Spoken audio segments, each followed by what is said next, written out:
Live from the ABC 27 Digital Now Center, this is ABC 27 News Plus. We're here because we are trying to get answers that address the circumstances behind Justin's untimely death on April the 26th.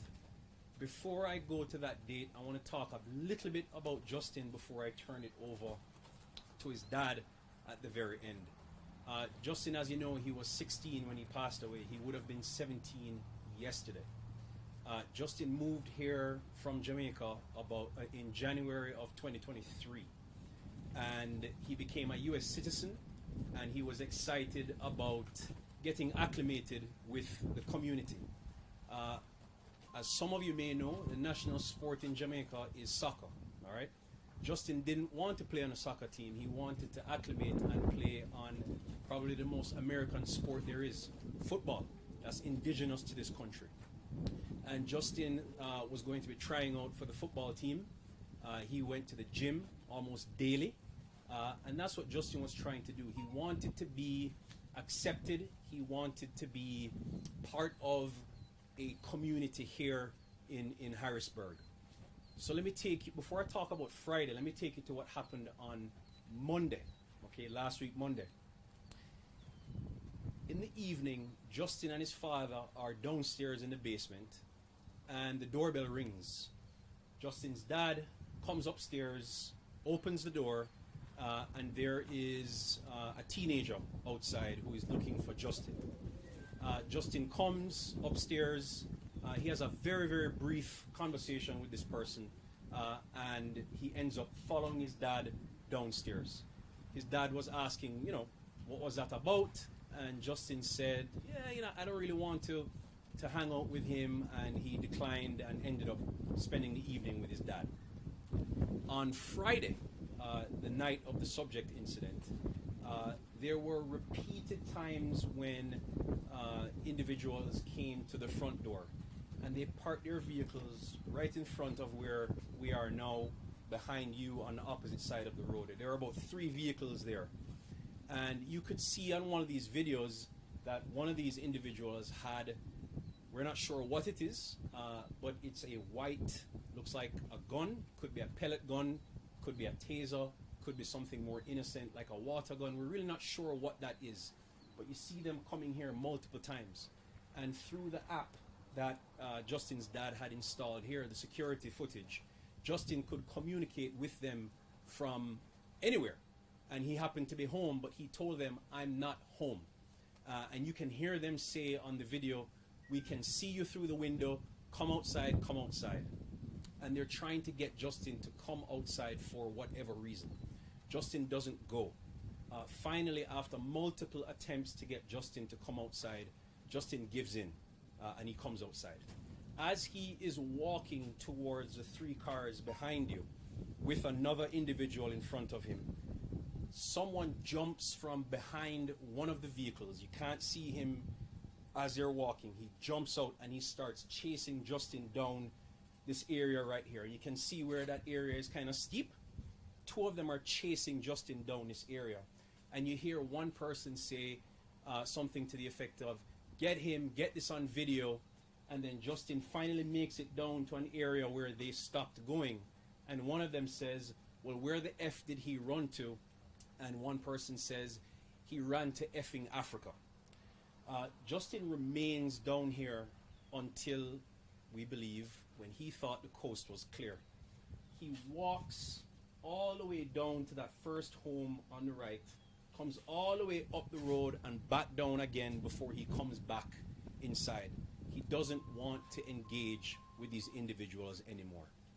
What we don't know from that video footage is whether one of them had some kind of a weapon in his hand. It's our belief that when Justin saw this person jump out and start to run towards him, there was something in his hand that Justin saw as a threat. And Justin ran away to try and get away from that threat, and ended up down on that embankment that you see there. At this point in time, before I get to the questions that we have, Justin comes back inside and calls his dad and tells his dad that he had to run away from some boys who were chasing him. He didn't elaborate on what was going on, and Justin's dad said, look, I'm almost home from work. He makes it home maybe about 45 minutes after that call and finds Justin dead. He doesn't know Justin is dead at the time. He thought Justin just wasn't answering his phone when he called him multiple times. He called 911. CPR was attempted. He was taken to Hershey Hospital, where unfortunately they were not able to revive him. We have several questions about what was going on that night. We don't know, number one, why these boys were specifically targeting Justin, right? They started off trying to get him to come outside from Monday, and multiple attempts on Friday the 26th to get him to come outside. We don't know if that person was carrying a weapon who was chasing Justin. We believe he was, because when you watch the video and see how fast Justin ran away, it's our belief that he was in fear and there was something that person had in his hand that looked like a weapon. We don't know the extent of the knowledge that the school may have known about this game that maybe kids were playing. We don't know if this was part of some kind of a hazing ritual that the football team may have had, because remember, Justin wants to be on the football team, and we believe that the individuals who came to the home were part of the football team. Those are questions we don't know. The other thing that we started talking about recently is we also don't know if this had anything to do with this new craze apparently on TikTok called Senior Assassin. It's supposed to be a game that involves individuals trying to tag other individuals with water guns or pellet guns or paintball guns. This incident or this game became such an issue that there were multiple news articles that were published going back to last year, May. I believe the York Daily News, if I have the media name correct, published something saying that, listen, this is a very, very dangerous game. Police officers started warning the public about this Senior Assassin game, because if you're playing this game, what was happening was people were calling 911 thinking that there was a crime occurring because they see people dressed in hoodies, they see people carrying weapons that they think are real guns, and we believe that's something that Justin saw when that person jumped out from that vehicle and ran towards him. So we don't know exactly what happened, but these are the questions that we have, and we're hoping that we can get some answers during the investigation. Our goal here is to be completely transparent with local law enforcement. I've already spoken with one of the detectives. We're planning to meet that detective after today's press conference before Miss Bryant Farr and I fly back to Florida. But we want to be completely transparent. We've turned over the video footage of what I just described to the police officers. We're going to be speaking with them, and our hope is that this is not an open and shut case. There are too many questions out there that need to be answered, not just for Mr. Johnson and his family, but for the community on a whole. Because if there's a dangerous game going out there that are putting putting kids' lives in danger, I think it's something the community should know. I want to speak specifically about, we don't have the autopsy report yet, but I want to talk about the findings that were communicated to Mr. Johnson by the coroner's office. One of the findings in the 16-year-old boy is that he had cardiomyopathy, all right?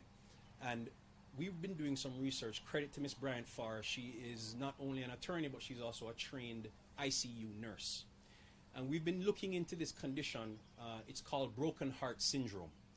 And it's a condition where if you have sudden fear or sudden fright, it can cause your muscles in the heart to weaken, and that can compromise your breathing system or your respiratory system. That's exactly what may have happened here.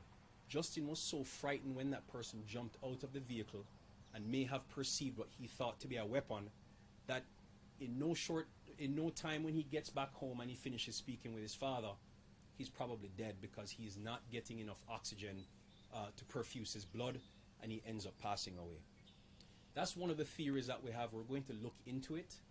As I mentioned before, we want to know if the school board knew about what happened, because I want to touch on what other communities have done to educate their members about this supposed game, right? The Virginia school board sent out notification to parents about this game to say you need to talk to your parents about how dangerous this is. And if you'll allow me, I want to read specifically what they said in that notification to those parents. They said, in stressful or high pressure situations, it can be very difficult to quickly differentiate a toy gun from a real firearm. This confusion can lead to misidentification and potentially tragic consequences. And we may have experienced here in Harrisburg one of those tragic consequences as a result of this so-called game. We have turned over Justin's cell phone to the police department. They will be getting consent from us to go through his phone because, again, we're trying to get answers.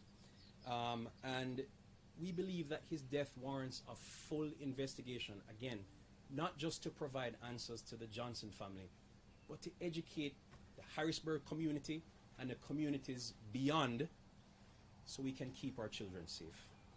With that being said, I want to turn it over to Orville Johnson to talk about who Justin was and what we would like to remember Justin as he was living the brief 16, almost 17 years of his life. Mr. Johnson? My name is Orville Johnson, and I'm gutted at this point because I lose the most important person in my life at this point.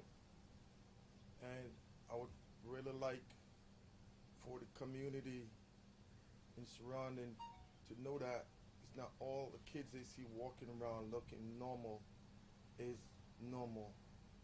They might be going through stuff that is not readily identified.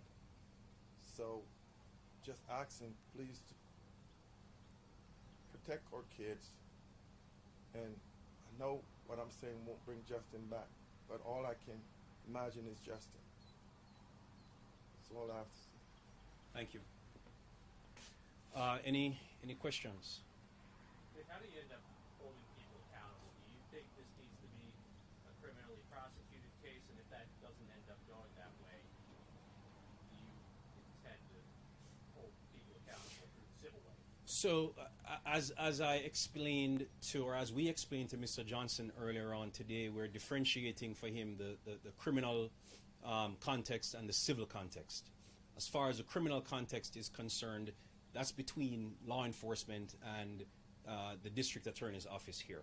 Okay, we're hoping that the thorough investigation that they are going to engage in is going to provide some evidence where they can look at it carefully and decide whether that's the appropriate road to go down. It's not something that we have any control over, other than being transparent with law enforcement. As far as civil accountability is concerned, we just don't know yet. We're not there. At this point in time, as I was explaining again to Mr. Johnson today, our first and primary role is to educate the public on what happened. This isn't a simple game of, quote, tag. There's more to it. This shouldn't be an open and shut case. If the evidence that the police officers are able to gather lead us down the road to say, well, this person or this entity should be accountable for what happened, we'll certainly explore that possibility. A lot has been talked about the racial aspect of this case. I think everybody's heard the comments that were made on that video. Yep. Are you concerned about what was said there and that this may have been motivated because of that? I am concerned. It's not something I can turn a blind eye to. It was said. It was very, very audible on the video. And that's one of the questions that we want to have answered. Why was Justin specifically targeted?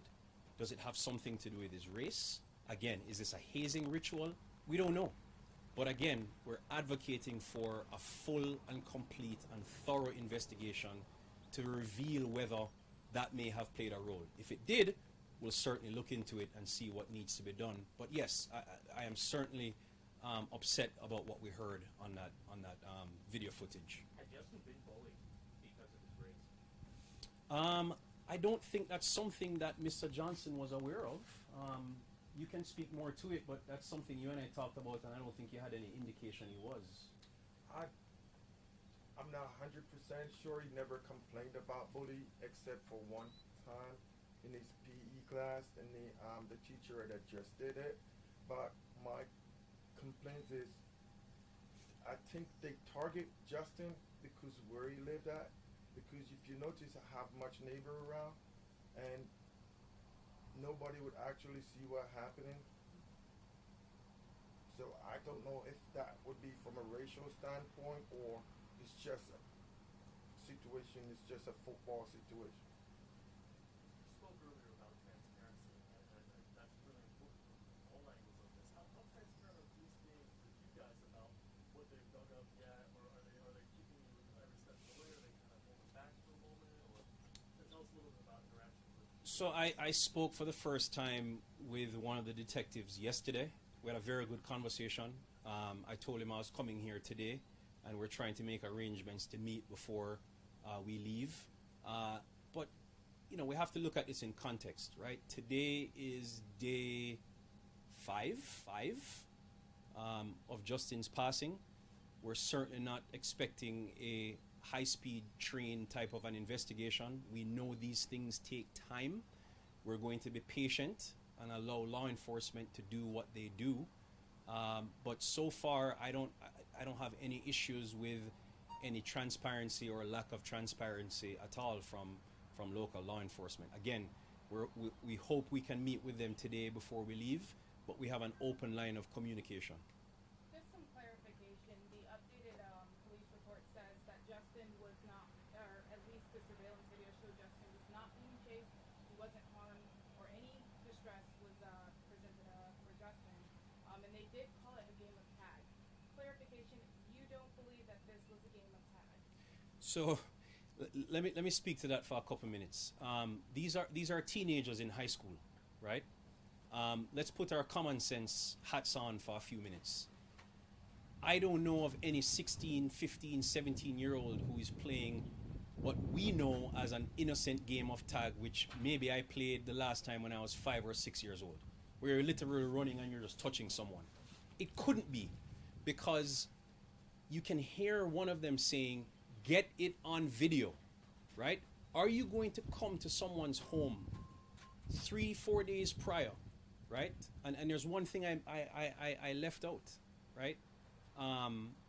After this incident happened and Mr. Johnson is looking through his surveillance footage from that Monday night, it wasn't one person who was at the front door. Apparently there were 3 or 4 that were hiding right there to the left of the porch. So they had planned this from Monday to try and get him. This is not an innocent game of tag. As far as him not being chased, well, the video speaks for itself. He definitely ran down here, and you have a live view of where he went. Well, When he they came, tried him on Monday. when he came up, this is minutes after him running down this embankment occurred, because remember, he walked all the way that way, up here, came back down, and came home. No, he wasn't actively being chased then. But our understanding is that that sudden fright triggered some kind of a reaction, and it ended up leading to his untimely passing. What is the name of that app or game that you spoke on? It's called Senior Assassin, but the euphemism for Senior Assassin is tag, apparently. So, is that definitely what happened? I want to be clear that we're not making any conclusions now. These are just questions that we have, and it's something that we believe needs to be investigated. Because if that's really what was happening, people need to know so they can speak to their children, and we can keep our community safe. I know you said you had questions for Central Dauphin School District about whether or not this event is hazing, but have you received any other communications from them? We heard the automated message go out about hate speech not being a part of their vision or their atmosphere, but anything else after that No, nothing since. And look to the. principal has stopped by. I'm sorry. The principal Oh, has stopped. apparently the principal stopped by. Yeah, and- and his guidance counselor, they came to visit. Principal and the guidance counselor came by to visit, but nothing specific, right? No, they didn't Just- anything on the case. They just came to support. Pay their respects. But you know, look, when they issued that statement, I think it was maybe 2 days after Justin had passed away, where we're still in that investigative stage, right? And I think one of the issues that were circulating on social media at the time was the comment that was made, where if he had ran back to effing Africa, and that of course incensed people, understandably so. And so I believe that they, issued that statement to try to quell things. But I think as more facts are developed, we're going to hear more and more about this silent assassin, or I'm sorry, senior assassin game that apparently is being circulated on TikTok. And I strongly believe that's the reason why they wanted to get this footage on video so they could post it. Why they were specifically targeting Justin, we're not sure. And speaking with the DA, they say they might have enough information to wrap up this investigation by even the end of this week. Have you been in talks with the DA at all, and hopes as to when this investigation could wrap up? No communication with the DA so far, and I'm hoping that through this press conference, and I actually sent an article about senior assassin to one of the detectives today. I'm hoping that this new development will maybe pump the brakes on closing this investigation and have them realize that there's more to it, particularly again from a community safety standpoint. And you had mentioned that you had traveled here to pick up this case. How did you learn about this case, and why pick up an out-of-state case as well? So my firm handles cases all over the country, not just in this arena, but medical malpractice, products liability. But it's funny how a close community can lead you to distant areas. I've known Miss Bryant Farr for a number of years. She's a practicing attorney in Florida, and it just so happens that she is Orville Johnson's cousin. And so when this event happened, she reached out to me because she knew that my firm did this kind of work, and that's how we ended up here. Did the teenagers who showed up here on Friday know that Orville was not home? And what do you think that says about the fact that they were willing to wait days just for this opportunity? Exactly, that's a great point. When they came on Monday, right? So Mr. Johnson is a small business owner, okay?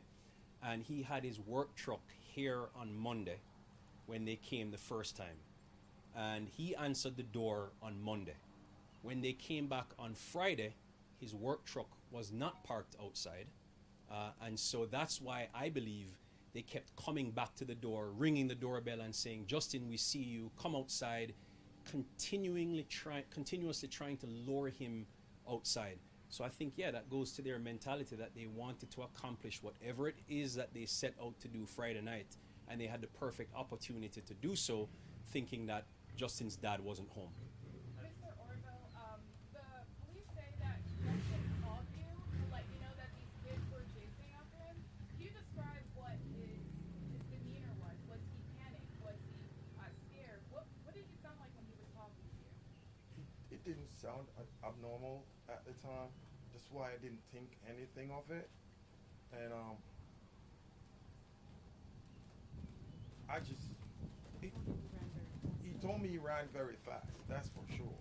And I know he had explained the possibility of running fast and what will happen. So at that time I really wasn't, because I was out. I wasn't really, because it's just, I never get anything that to say that. But just remember that by the time Justin calls his dad, right, when he comes back inside and he describes being chased by these individuals, there's enough time that goes by in between him running away from them in that state of fear and that state of panic, to where he ends up walking back home quite a distance, and he's able to then calm down at that point in time in order to make that call. That call didn't take place right after he ran down this embankment. Because they left his phone Sometime, here. that's right. That's right. One of them left his phone because he dropped his phone when he was running down the embankment. So, when he realized that the coast was clear and there was no longer a threat and the vehicles had driven away, that's when he came inside and made that phone call. Have you heard from the families of the boys involved in this? Nope. Is there any indication from law enforcement that they've been identified and they're being cooperative? No indication yet, but that's one of the things that we're hoping that law enforcement will do, which is let's interview these teenagers who were here on Monday and Friday. Let's interview the school officials to see what the extent of their knowledge is of whether this is a hazing ritual or whether this is this senior assassin game. Let's get to the bottom of it. Don't just close the book. There's more to it than someone supposedly playing a game of tag and ends up passing away that evening. There's more to the story, and we'd like to get to the bottom of it. Do you have any idea how many of these individuals who came here Monday and Friday, like in total, how many people have come out? Yeah, I think it, so on Monday when one person was at the front door, I think there were 3 who were hiding here, so that's 4. We know that it's 3 cars each time that are parked right there parallel to the home. You could clearly see 2 running, chasing Justin, and maybe the other individual stayed in the car, but we know there were at least 4 on Monday, probably the same group again on Friday. One person was a knocker. One was a designated person to knock on the door, right? Were these 3 vehicles between Monday, the same 3 vehicles? I think there were. Yeah, they looked to be the same ones. Yeah. Was it the same person knocking at the door each time? Yes. Have you identified that person yet? Have you identified the teenagers involved? I think the names have been circulating on social media. The name Yeah. of the first one, like, I don't know if that's the same person, but I heard somebody say had him.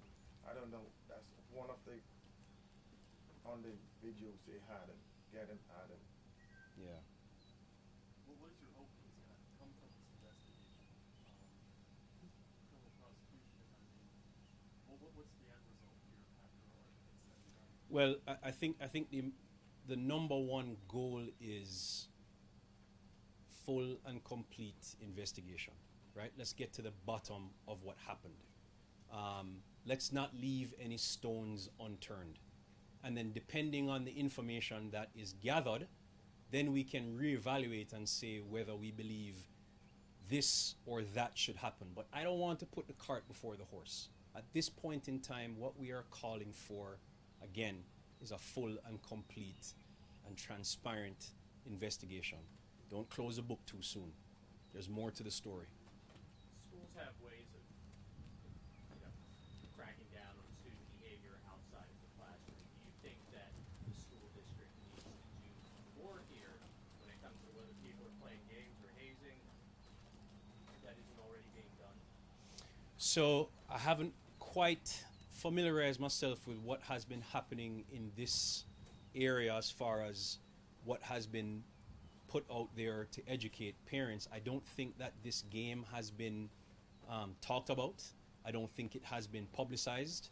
At least I haven't seen it. I've tried to find it, but I haven't seen anything that would lead me to that conclusion. But yeah, just like the Virginia School Board, put out that statement and sent parents letters with that language that I read, that should definitely be communicated. Because look, let's say you don't have another situation that matches what happened with Justin, right? What if you have a group of teenagers who are continuing to play this game? One of them pulls what someone else believes to be a real weapon, and that person gets shot. It's dangerous. Again, I don't want to conclude that's what was happening here, but it's something that should be looked into. And are police aware that that's something that you guys are asking as well? It's a part of the senior assassin TikTok craze? As of this morning, yes, because I sent an article that national Fox News had published about this game and about how in different jurisdictions different police departments have been warning kids, teenagers, people to not play this game because of the obvious dangers. So it's out there. It hasn't been publicized as much as we would like it to be, but we're certainly hoping that after today, everybody across America will know about this, and they'll talk to their kids about it, and schools will talk to their students about it. We're good, thank you. Okay, Thank you. thank you.